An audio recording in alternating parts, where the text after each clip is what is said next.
एक समय की बात है। एक छोटे से गांव में एक लड़का रहता था। वह लड़का पढ़ाई में बेहद होशियार था। उसके शिक्षक, उसके दोस्त और गांव के सारे लोग उसकी समझदारी और बुद्धिमत्ता की सराहना करते थे। लेकिन उसके जीवन की परिस्थितियां आसान नहीं थीं। पढ़ाई में जितना होशियार था, उतनी ही कठिनाइयों से उसे रोज गुजरना पड़ता था। उस लड़के का परिवार आर्थिक रूप से कमजोर था। घर में कमाने वाला कोई और नहीं था, इसलिए छोटी उम्र में ही उसे घर की जिम्मेदारियां उठानी पड़ी।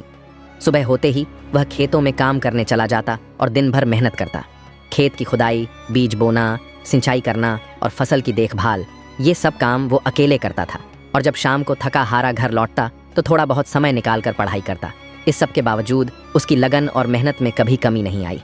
गांव के लोग उसकी इस संघर्षशील जीवन शैली को देखकर हैरान भी होते और प्रेरित भी। जब वह लड़का 12वीं कक्षा में पहुंचा तो पूरे गांव को उम्मीद थी कि वह जरूर टॉप करेगा। सबका यही मानना था कि अगर कोई इस बार गांव का नाम रोशन कर सकता है तो वह वही लड़का है। फिर आया 12वीं का बोर्ड परीक्षा का समय। लड़के ने कड़ी मेहनत से तैयारी की। जितना वक्त उसे मिल पाता था उसमें वह पढ़ता। उसने परीक्षा दी, लेकिन किस्मत को कुछ और ही मंजूर था। जब परीक्षा का परिणाम आया तो पता चला कि वह एक विषय में फेल हो गया है। उसके लिए यह एक गहरा झटका था। गांव वालों के लिए भी यह अप्रत्याशित था। लेकिन सबसे दुखद बात यह थी कि गांव वालों का व्यवहार बदल गया। जो पहले उसकी तारीफ किया करते थे, वही अब ताने मारने लगे। जब भी वह खेत की ओर जाता, रास्ते में मिलने वाले लोग उसका मजाक उड़ाते।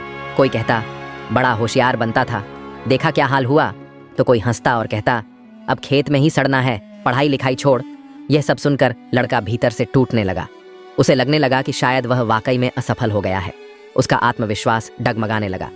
एक दिन वह अपने उस्ताद, जो गांव के सबसे समझदार और ज्ञानी व्यक्ति माने जाते थे, के पास गया और अपनी सारी पीड़ा उन्हें सुनाई। उसने कहा, उस्ताद जी, जब भी मैं खेत जाता हूँ लोग ताने मारते हैं, मजाक उड़ाते हैं। अब मैं क्या करूं? उस्ताद जी ने मुस्कुराते हुए उसकी बात सुनी और फिर कहा, मैं तुझे एक काम बताता हूं, कर पाएगा? लड़के ने हामी भरी। तब उस्ताद ने कहा, तू एक बड़ा सा लौटा ले और उसे दूध से पूरा भर दे। फिर उस रास्ते से होकर खेत जा, लेकिन ध्यान रखना दूध का एक भी बूंद नीचे न गिरे। लड़के को यह बात थोड़ी अजीब लगी, लेकिन उसने उस्ताद जी की बात मानी। अगले दिन उसने वैसा ही किया। एक बड़ा लोटा दूध से भरा और खेत की ओर चल पड़ा। लेकिन इस बार उसका पूरा ध्यान उस लोटे पर था। वह बहुत संभल कर चल रहा था ताकि एक बूंद भी दूध न गिरे। रास्ते भर लोग खड़े थे, वही लोग जो रोज उसे ताने मारते थे। लेकिन आज कुछ अलग हुआ। लड़के ने किसी की आवाज नहीं सुनी। उसका फोकस सिर्फ उस लोटे पर था। वह इतनी सावधानी से चल रहा था कि उसे किसी की बात ही नहीं सुनाई दी। जब वह खेत पहुंचा, उसने देखा कि दूध का एक भी कतरा नहीं गिरा। शाम को वह उस्ताद के पास गया और कहा, उस्ताद जी, आज किसी ने मुझे कुछ नहीं कहा, या शायद कहा हो लेकिन मैंने सुना ही नहीं। उस्ताद मुस्कुराए और बोले, बिल्कुल, यही तो मैं तुझे समझाना चाहता था। जब तू अपने काम पर पूरा ध्यान देगा, जब तेरा फोकस अपने लक्ष्य पर होगा, तो दुनिया की बातें तुझे परेशान नहीं करेंगी। जैसे कैमरा होता है, जब वह किसी सब्जेक्ट पर फोकस करता है तो बाकी सब कुछ ब्लर हो जाता है। उन्होंने आगे कहा, बेटा, जिंदगी में हमेशा ताने, आलोचनाएं और मजाक उड़ाने वाले लोग मिलेंगे, लेकिन अगर तू उन्हीं पर ध्यान देगा तो तेरा रास्ता रुक जाएगा।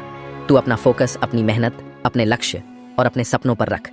जब तू ऐसा करेगा तो दुनिया की बातें अपने आप तुझसे दूर हो जाएंगी। इस घटना ने लड़के की सोच बदल दी। अब वह हर दिन अपने काम में इतना व्यस्त रहता कि किसी की बातों से उसे फर्क ही नहीं पड़ता।